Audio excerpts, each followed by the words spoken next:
All right, this screencast is going to detail a little bit more sophisticated thinking on how primary, secondary, and surface waves kind of travel through the Earth and the respective velocities and layers of the Earth that we can determine as a result. So here we've got a cross-section of the Earth, and we've got all these different layers here. We have our crust, which ranges between 5 and 70 kilometers, to our mantle, and that's about 2,900 kilometers. And I want to bring your eyes and attention over here that the upper mantle is roughly 660 kilometers. That, remember, it's the crust and upper mantle that make up the lithosphere. So the lithosphere is both continental and oceanic crust, but coincides with the solid rocky portion of the upper mantle. Beneath the lithosphere is the asthenosphere. This is, it says a weak sphere here, but it's more like a partially molten. It's got this 1% melted aspect of it that makes it kind of a plastic material that allows that lithospheric plates to move along them so plate tectonics can take place. So as I move inward, then I kind of move into the lower mantle, and the lower mantle is still pretty significant at 2,240 kilometers. Then I move into the liquid outer core, which is 2,260 kilometers roughly, and the inner core radius is about 1,220 kilometers. So I've got these different dimensions here. Here you can see the layers of the Earth and how primary and secondary waves behave or respond as they travel through the inner parts of the Earth. As they move from the crust inward, well, let's just say strange things start happening. The wave velocities, let's look at a primary wave, speeds up through the crust, and where it interacts or where it has this boundary, you see the wave velocity change, and it changes very abruptly, and it's the abruptness of the change that allows geophysicists to determine that there's something taking place within this phase or this boundary here. So here I'm looking at these letters here. So let's make sure we understand. A is crust and let's see, A is lithosphere, crust plus the solid mantle. So I'm just reading it right here.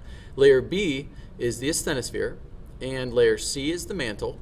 Layer D is the outer core, and E is the inner core. So now I'm looking at the velocities, and you'll see that this speeds up, it slows down briefly as it goes through this boundary change. It speeds up again kind of intermittently.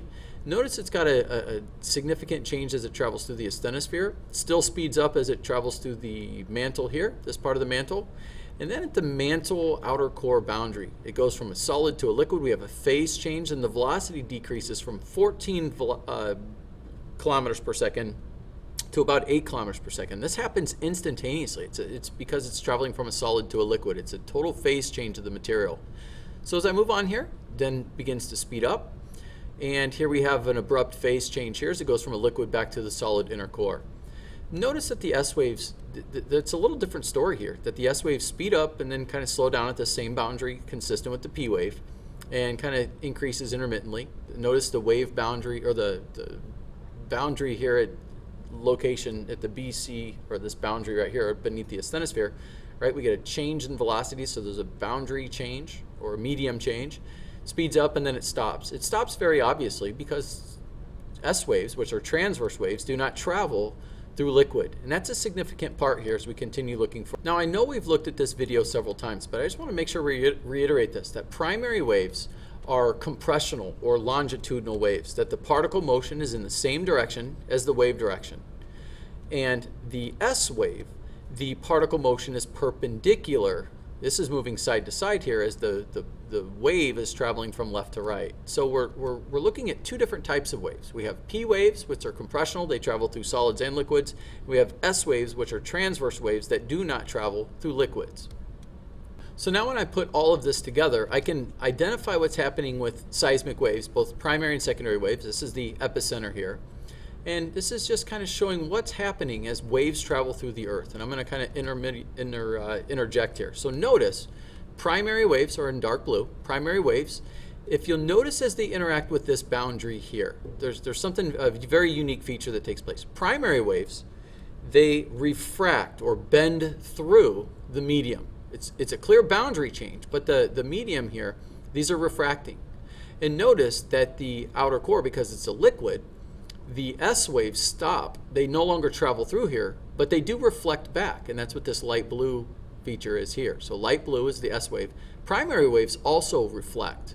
So we've got a couple things going on here, and I want you to pay attention here. So we've got reflection of both primary and secondary waves, but we have refraction of just primary waves. And I want you to pay attention to the primary wave as it travels through a denser solid as it goes from a liquid to a solid. And you're going to see the velocity is going to change here. And I can tell this because this part of the wave that was refracting through this liquid to a solid, it's actually traveling faster.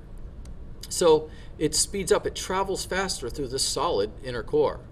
So what we have here is these features of waves that are both reflecting and refracting. And it's simply because it's traveling through different media as this seismic wave travels through the Earth. And these are what are referred to as body waves. These are the waves that infiltrate through the planet that give geophysicists a very true, a very quality reading as to what is taking place. The infrastructure of the Earth is based on primary and secondary waves. So this simulation shows the motion of primary and secondary waves that are generated by a single earthquake or any seismic event. And these waves spread through the planet in a series of expanding spheres. Some of the wave energy reflect off the boundaries between the mantle and the core. And really the structure of the Earth's interior came about from analyzing thousands of earthquakes that were recorded from the Earth's surface. So there you have it, and I hope that was helpful.